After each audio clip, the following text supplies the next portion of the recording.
आप सभी लोगों को मेरा नमस्कार। लीज और लाइसेंस, इन दोनों में बेसिक अंतर क्या होता है, आज इस बारे में आपसे चर्चा करूंगा। साथ में ही आपसे मैं एक हाई कोर्ट का जजमेंट भी शेयर करूंगा। लेटेस्ट जजमेंट है जो लीज और लाइसेंस के बीच में जो अंतर है उसको बताता है, उसको डिफाइन करता है।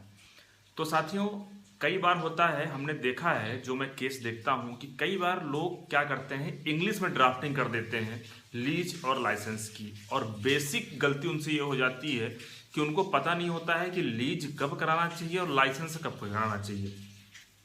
अब अगर आपने ड्राफ्टिंग इंग्लिश में कर दिया है तो कई बार होता क्या है कि आप किसी के पास गए, उनके पास बना बनाया फॉर्मेट उन्होंने ऐसा करा के आपको दे दिया, आपके साइन करा लिया। अब कल को मान लीजिए कि जिस व्यक्ति के फेवर में आपने उसको लीज किया है, या फिर जो मान लीजिए जिसको आपने लाइसेंस दिया है, कल को प्रॉपर्टी खाली ना करे, या फिर कल को आप किसी कानूनी दांव पेच में उलझ जाएं और आपको पता ही ना हो कि हमने लीज कराया है कि लाइसेंस कराया है, लीज में क्या अधिकार होते हैं, लाइसेंस में क्या अधिकार होते हैं। तो इस तरह के बहुत सारे डिस्प्यूट में व्यक्ति उलझ जाता है, वो केवल इस गलती की वजह से कि उसको जानकारी नहीं होती कि लीज क्या है, लाइसेंस क्या है। तो चलिए हम मुद्दे पे आते हैं। तो साथियों, लीज और लाइसेंस क्या है इसको डिफाइन कर लेंगे। सबसे पहले तो आप ये हाई कोर्ट का एक लेटेस्ट जजमेंट देखिए स्क्रीन पे, आपको मैं समझाऊंगा कि आखिर लीज और लाइसेंस में क्या अंतर है। स्क्रीन पे देखिएगा। तो साथियों, ये जो जजमेंट है ये सीडी वर्गीस वर्सेस जोसेफ मानी के नाम से 2024 का में ये AIR में पब्लिश हुआ है। अब साथियों, इसमें आप देखिएगा, इसमें बताया गया है कि लीज क्या होता है। कि लीज का मतलब होता है कि आप कुछ अधिकार किसी व्यक्ति को ट्रांसफर कर रहे हैं, साथ में ही आप उसको कुछ कब्जा दे रहे हैं, और उस कब्जे के साथ साथ उसको उस प्रॉपर्टी को एंजॉय करने का अधिकार भी मिल रहा है कुछ समय के लिए।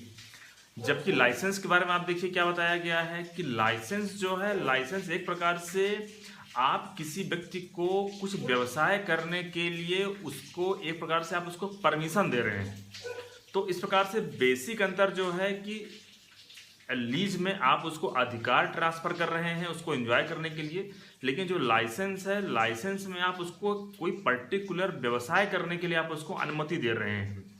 तो इस प्रकार से साथियों आप समझ गए होंगे कि लीज जो होता है, लीज में आप सामने वाले व्यक्ति को कुछ अधिकार दे रहे हैं। एग्जाम्पल के जरिए मैं आपको बताऊं कि मान लीजिए कि आपने कोई प्रॉपर्टी किसी व्यक्ति को दिया है कुछ टाइम के लिए, तो वो व्यक्ति उस प्रॉपर्टी पे रह भी सकता है, या फिर किसी व्यक्ति को अपने साथ रह सकता है, उस पर व्यवसाय भी कर सकता है, उसमें कुछ भी एक्टिविटी कर सकता है जब तक कि आपने उसको लीज दिया है। जबकि लाइसेंस में ऐसा नहीं है। लाइसेंस में आपने मान लीजिए उसको लाइसेंस दिया है किसी पर्टिकुलर काम को करने के लिए, किसी पर्टिकुलर व्यवसाय को करने के लिए। अगर वो उस व्यवसाय को या फिर जिस बात के लिए आपने उसको प्रॉपर्टी का लाइसेंस दिया है, अगर आप वो ऐसा नहीं करता है तो वो अनलॉफुल हो जाएगा, और वो लाइसेंस जो एग्रीमेंट है वो कैंसिल भी हो सकता है। तो इसलिए लीज और लाइसेंस में आप बेसिक अंदर समझ गए होंगे कि लीज के साथ साथ अधिकार भी ट्रांसफर होता है। लीज एग्रीमेंट का रजिस्टर्ड होना जरूरी होता है, लाइसेंस का रजिस्टर्ड होना जरूरी नहीं होता है। लीज के साथ एक खास बात यह भी होती है कि जैसे मान लीजिए कि किसी व्यक्ति ने लीज दिया, अब उसकी डेथ हो जाने के बाद भी लीज जो है कंटिन्यू जारी रहती है, लेकिन लाइसेंस के साथ ऐसा नहीं है। लाइसेंस में अगर उस व्यक्ति की डेथ हो जाती है, इसने आपको दिया है परमिशन, तो वो जैसे उस व्यक्ति की डेथ होती है तो जो परमिशन है वो समाप्त हो जाती है। तो इस प्रकार से आप समझ जाइए कि लीज और लाइसेंस में बेसिक अंतर यही है। जब भी आप एग्रीमेंट कराने जाएं, तो अगर आपको ऐसा लग रहा है किसी व्यक्ति को आप किसी पर्टिकुलर पर्पज के लिए दे रहे हैं अपनी प्रॉपर्टी, तो वहां पे आप लाइसेंस कराइए, एग्रीमेंट कराइए। अगर आप किसी को दे रहे हैं कि भाई तुम प्रॉपर्टी अपने हिसाब से यूज कर सकते हो इतने टाइम के लिए, तो उसको आप रजिस्टर्ड कराइए। साथ में ही वहां पे आपके पास उतने अधिकार नहीं रहते जितने अधिकार आपके पास जब लाइसेंस एग्रीमेंट होता है तब रहते हैं। लीज में प्रॉपर्टी जिसको आप दे रहे हो अपने हिसाब से उसको इस्तेमाल कर सकता है, उसको एंजॉय कर सकता है, अपने हिसाब से कुछ भी कर सकता है। हाँ, ये जरूर है कि ऐसा नहीं कि प्रॉपर्टी आपको लौटाएगा नहीं, लेकिन जब तक आपने लीज किया तब तक वो उसके अपने हिसाब से उसको यूज करेगा, लेकिन लाइसेंस में ऐसा नहीं है। तो मुझे उम्मीद है कि इस जजमेंट के माध्यम से आप समझ गए होंगे कि बेसिक अंतर क्या है। और कोई एग्रीमेंट अगर आप ड्राफ्ट कराएं तो जरूरी नहीं कि आप इंग्लिश में कराएं, आप ऐसी लैंग्वेज में कराएं जिसमें सुटेबल हो। हाँ, आप ये भी देखिए कि रजिस्ट्रेशन एक्ट का सेक्शन 17 कहाँ लागू होता है, किस एग्रीमेंट को रजिस्टर्ड कराना जरूरी है, किस एग्रीमेंट को रजिस्टर्ड कराना जरूरी नहीं है। धन्यवाद।